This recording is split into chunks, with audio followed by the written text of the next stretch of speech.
वालेकुम students, welcome to easy maths. आज हम एक्सरसाइज 2.4 का क्वेश्चन नंबर 8 डिस्कस करने जा रहे हैं। उसके बाद हमारी इंशाल्लाह ये एक्सरसाइज 2.4 और चैप्टर नंबर 2 दोनों ही कंप्लीट हो जाएंगे। उम्मीद करती हूँ आपको पिछले जितने भी क्वेश्चंस करवाए गए हैं वो आपको उसकी क्लैरिटी जो है वो हमारी वीडियोज़ में मिल चुकी होगी। अब चलते हैं अपने क्वेश्चन नंबर 8 की तरफ। क्वेश्चन नंबर 8 की जो स्टेटमेंट है हम बुक से वो रीड करेंगे और जो इंपॉर्टेंट इन्फॉर्मेशन है वो हमने डाटा के तौर पर अपने रजिस्टर पे पहले ही नोट डाउन कर लिया है। Huria is hiking up a mountain where the temperature decreases by 3%।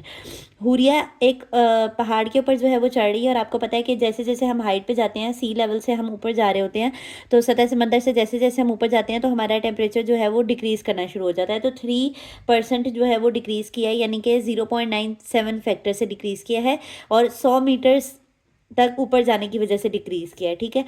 The initial temperature at sea level is 20 degree Celsius. जो इनिशियल टेम्परेचर हमें बताया गया है वो कितना है, 20 degree Celsius. Using the formula उसने खुद ही हमें डिराइव करके दे दिया है कि T is equals to initial temperature multiply by 0.97 और पावर में हमारे पास है एच यानी कि एल्टीट्यूड, जिसको हाइट भी कह सकते हैं, और डिवाइडेड बाय 100 है। ठीक है। हमने फाइंड क्या करना है, calculate the temperature at an altitude of 500 metres. पहला टेम्परेचर जो था वो 100 मीटर्स के ऊपर 20 डिग्री सेल्सियस पे था और दूसरा टेम्परेचर 500 मीटर्स तक अगर हम ऊपर चले जाएं तो फिर टेम्परेचर कितना होगा ये हमने कैलकुलेट करके बताना है उनको। ठीक है। तो सबसे पहले अब हमने यहाँ पर गिवन लिख लिया है कि हमारे पास ये फॉर्मूला गिवन है। Initial temperature at sea level भी गिवन है हमारे पास, वो है 20 डिग्री सेल्सियस और हाइट ऑफ द माउंटेन या एल्टीट्यूड ऑफ द माउंटेन हमारे पास कितना गिवन है, 500 मीटर्स गिवन है। अब हम चलते हैं सोल्यूशन की तरफ। सबसे पहले हम इस फॉर्मूला के अंदर जो है ना वो वैल्यूज़ को पुट करेंगे। यहाँ पर हम लिखते हैं इसको T is equals to T0 multiply by 0.97 H by 100। H की T0 की वैल्यू भी हमारे पास है, T0 कह लें या TI कह लें, ठीक है, दोनों एब्रीविएशंस ठीक है। इनिशियल टेम्परेचर हमारे पास कितना था, 20 डिग्री सेल्सियस। यूनिट्स नहीं लिखते हम सॉल्व करते हुए, ठीक है। और 0.97 वैसे ही आ गया। हाइट हमारे पास कितनी गिवन है, 500 मीटर्स और डिवाइडेड बाय 100। अब 100 को 500 पे डिवाइड करेंगे तो आपको पता है कि 5 आ जाएगा, यानी 0 0 के साथ कैंसिल। तो यहाँ पर आपके पास क्या बन जाएगा, 0.97 रेज़ टू पावर 5। डन। अब क्योंकि ये चैप्टर हमने लोगैरिथम की मदद से सीख रखा है तो हम दोनों साइड्स पे लोगैरिथम ले लेते हैं। Take logarithm on both sides. पीछे हमने जो है वो हर क्वेश्चन के अंदर जो है वो लोगैरिथम की एप्लीकेशंस को इस्तेमाल किया, तो अभी भी हम यहाँ पर यही करने लगे हैं।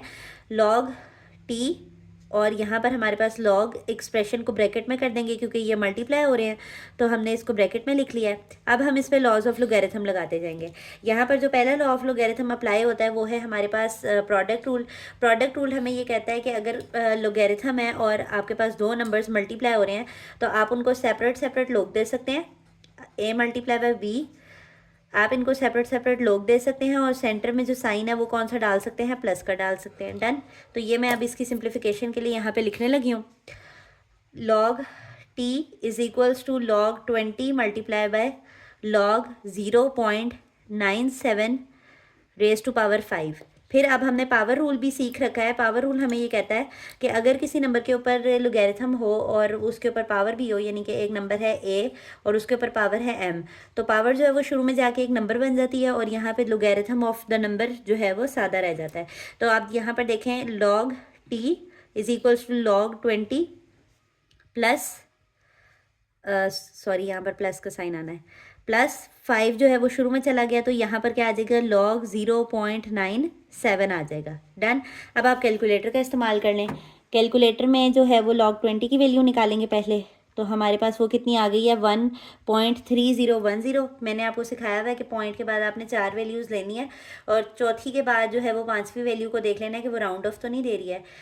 प्लस 5 वैसे ही आ गया। लॉग 0.97 को भी हम यूं ही कैलकुलेटर पे कैलकुलेट कर लेते हैं, 0.97। अब आप देखें ये नेगेटिव आई है वैल्यू, तो आपने ये नेगेटिव ही उतारनी है और यहाँ पे फर्स्ट 4 वैल्यूज जो हैं वो हमारे पास 0132 तक हैं, तो ये हम अपने पास लिख लेते हैं -0.0132। और इसको आपने ना कैलकुलेटर पे से रिमूव नहीं करना, साथ ही मैं इसको मल्टीप्लाई बाय 5 करने लगी हूँ। तो मेरे पास अब आंसर क्या है, 1.3010 माइनस 0.0661। ठीक है। मैंने अभी भी इसे कैलकुलेटर पे से वैल्यू को रिमूव नहीं किया, साथ ही अब हमारे पास ये प्लस होने वाली वैल्यू सिर्फ रह गई है, तो प्लस हमारे पास क्या आएगा 1.3010। तो ये आपके पास क्या आ गया है 1.234 और फिफ्थ वैल्यू देखें यहाँ 8 है, तो 8 आपके पास यहाँ पर क्या दे देगी, राउंड ऑफ दे देगी और ये 5 बन जाएगा। तो हमारे पास यहाँ पर क्या आ जाएगा log t is equals to, अब हमारे पास जो वैल्यू प्लस होनी थी वो हमने निकाल ली है और वो हमारे पास क्या आई है 1.234549, सॉरी, क्योंकि मैंने आपको बताया कि ये 8 है और फिफ्थ वैल्यू 5 है, 5 हो या 5 से ग्रेटर वैल्यू हो तो वो राउंड ऑफ दे देती है।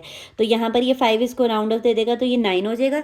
अब आपने पता है आपको क्या, हमें टी यानी टेम्परेचर चाहिए था इस एल्टीट्यूड के ऊपर, तो हमने यहाँ पर टी फाइंड करना है, जबकि इस वक्त यहाँ पर इसके पास क्या पड़ा हुआ है, लॉग पड़ा हुआ है। हमें पता है कि लॉग को कैंसिल आउट करने वाली जो टर्मिनोलॉजी होती है वो क्या होती है, एंटी लॉग होती है। तो बस अब आप इसके दोनों साइड्स पे एंटी लॉग ले लें। ये इससे नेक्स्ट स्टेप मैं यहाँ पे कर रही हूँ, एक दफ़ा मैं ये दोबारा लिख रही हूँ, log t is equals to 1.2349 और अब हम क्या करने लगे हैं, take anti log on both sides, take anti log on both sides और यहाँ पर क्या आ जाएगा anti log log of t और यहाँ पर क्या आ जाएगा एंटी लॉग।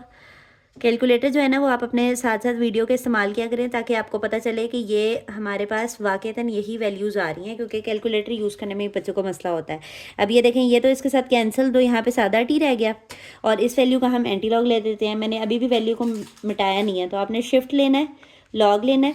अब यहाँ पे देखें वो कह रहे हैं कि इसकी पावर एंटर करें, तो वो हमारे पास आंसर ही है जो यानी प्रीवियस वैल्यू निकली थी मेरे पास, तो वो अब हमारे पास क्या है 17.17 और टेम्परेचर का यूनिट आपके पास क्या होता है, डिग्री सेल्सियस। तो यही वो रिक्वायर्ड रिजल्ट था कि अगर हम हाइट 500 मीटर्स तक माउंटेन के ऊपर चले जाएं तो हमारा जो टेम्परेचर है वो डिक्रीज़ होकर और कितना रह जाएगा, यानी पहले 20 डिग्री सेल्सियस था ना, तो उसने कहा था कि 3% कम होएगा। तो ये देखें, ये 20 से -3 करेंगे तो ये अप्रॉक्सीमेटली इतना ही टेम्परेचर बनता है। तो अब हम इसका, क्योंकि ये वर्ड प्रॉब्लम थी तो हमें इसका आंसर भी थोड़ा सा थ्योरेटिकल करके एंड पे देना पड़ेगा।